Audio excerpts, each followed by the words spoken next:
This is Democracy Now!, democracynow.org, the War and Peace Report. Lebanon's caretaker prime minister is warning the country is days away from a social explosion as the country confronts what the World Bank has described as one of the worst economic depressions in modern history. Prime Minister Hassan Diab made the comment in a meeting with ambassadors earlier this week in Beirut. I call on the United Nations, all international agencies, the international community, and worldwide public opinion to help save the Lebanese people from dying and prevent the demise of Lebanon. Lebanon is a few days away from the social explosion. The Lebanese are facing this dark fate alone. The impact of Lebanon's economic crisis has been staggering. The country's currency has lost more than 90% of its value. Unemployment has skyrocketed. Fuel prices have soared. Most homes and businesses and even hospitals only have power for a few hours each day. Pharmacies are running low on medicine. The UN has warned over 3/4 of households in Lebanon don't have enough food or money to buy food. Lebanon is also facing a massive political crisis following the devastating explosion at the Port of Beirut last August. The explosion killed over 200 people, injured 7,000, and left more than 250,000 Beirut residents homeless. Prime Minister Hassan Diab and his cabinet resigned after the blast, but Lebanese politicians have failed to form a new government, leaving Diab and his cabinet in power, but in a limited caretaker capacity. Joining us now from Beirut is Nisreen Salti, an economics professor at the American University of Beirut.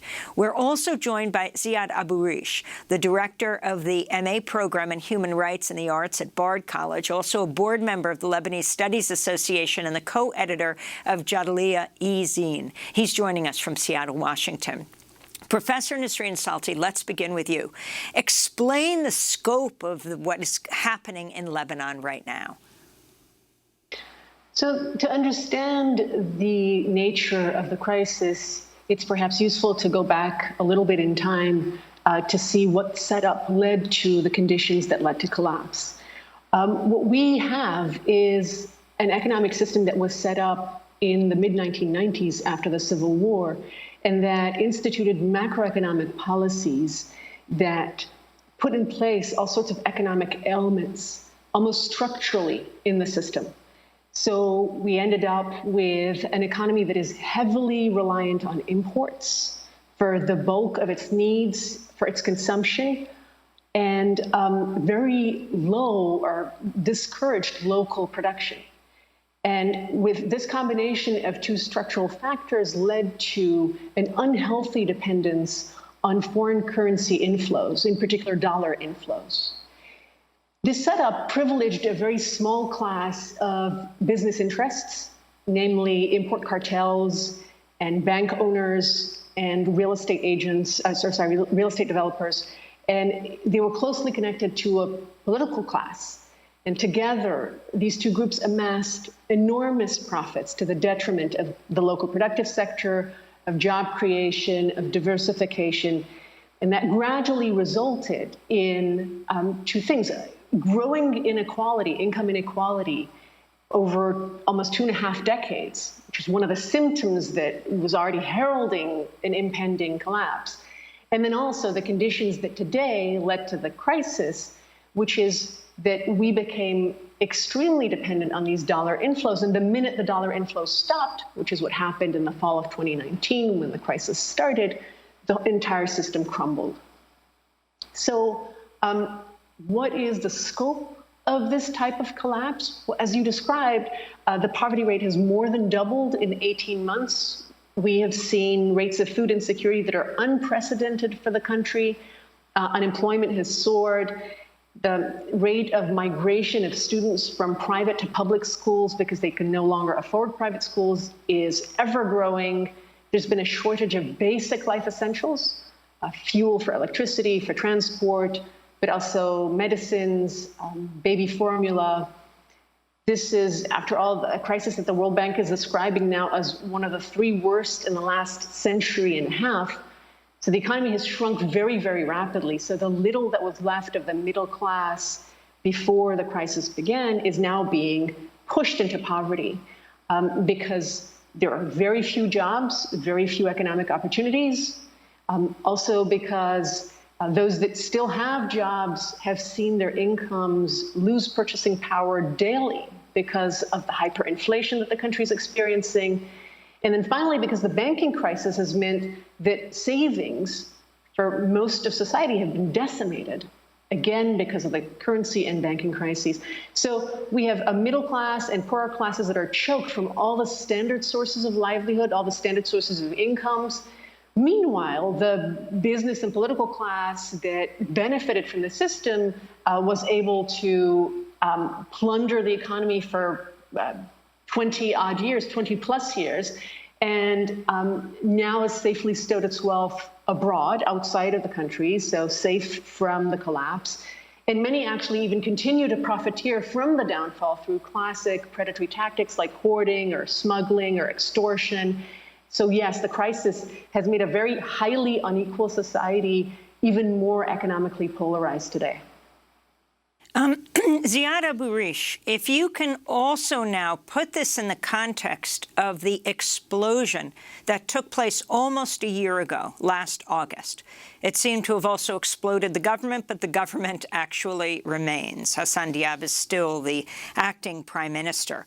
Can you talk about the judge investigating this huge explosion at the Port of Beirut and now seeking to summon a range of powerful politicians and business people and could criminally charge them, and how that fits into this enormous economic crisis?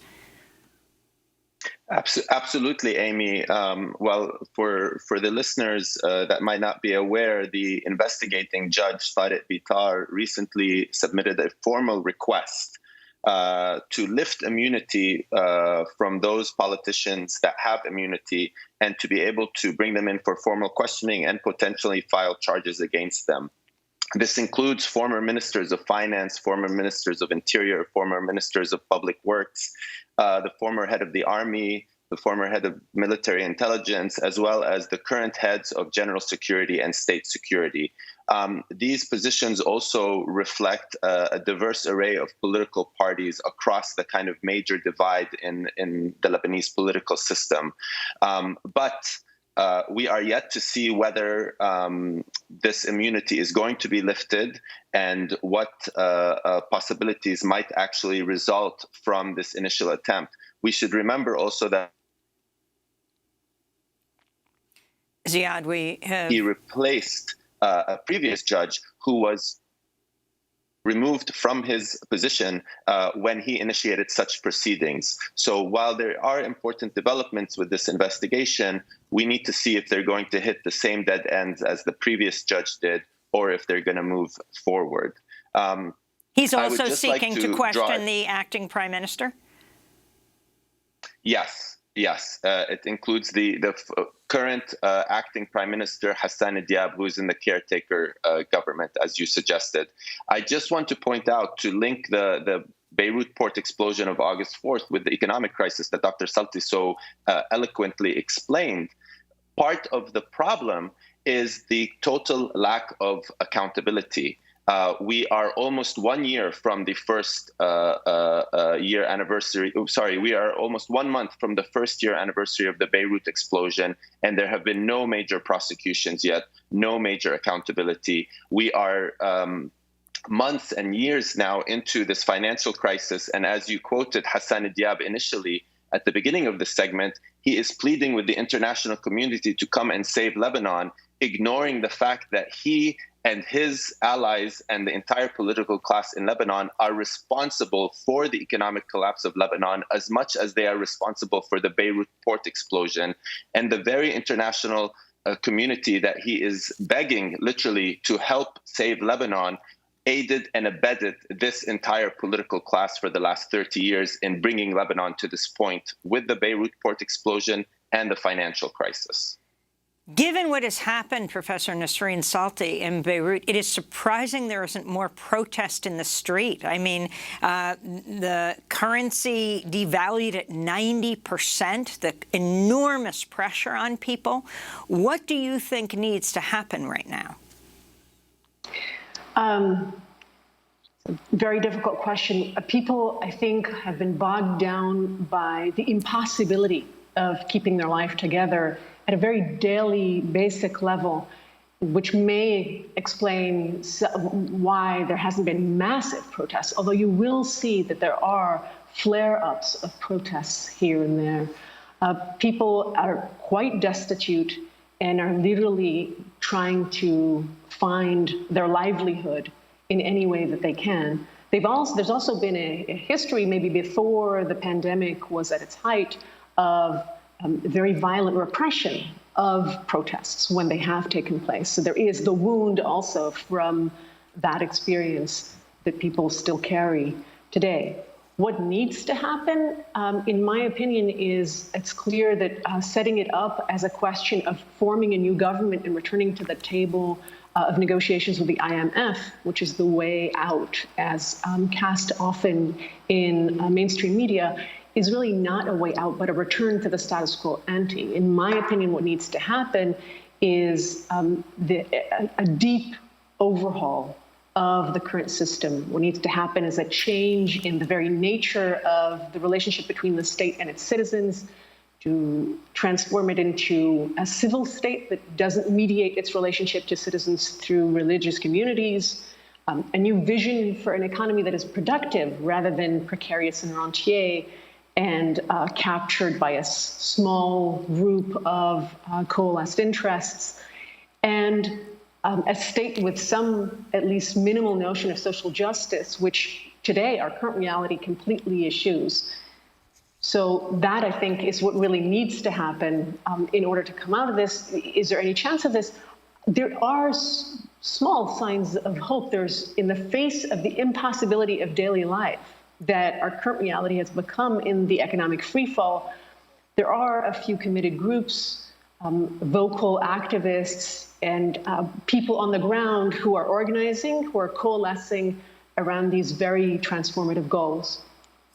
Well, I want to thank you both for being with us, and of course, we're going to continue to follow this closely.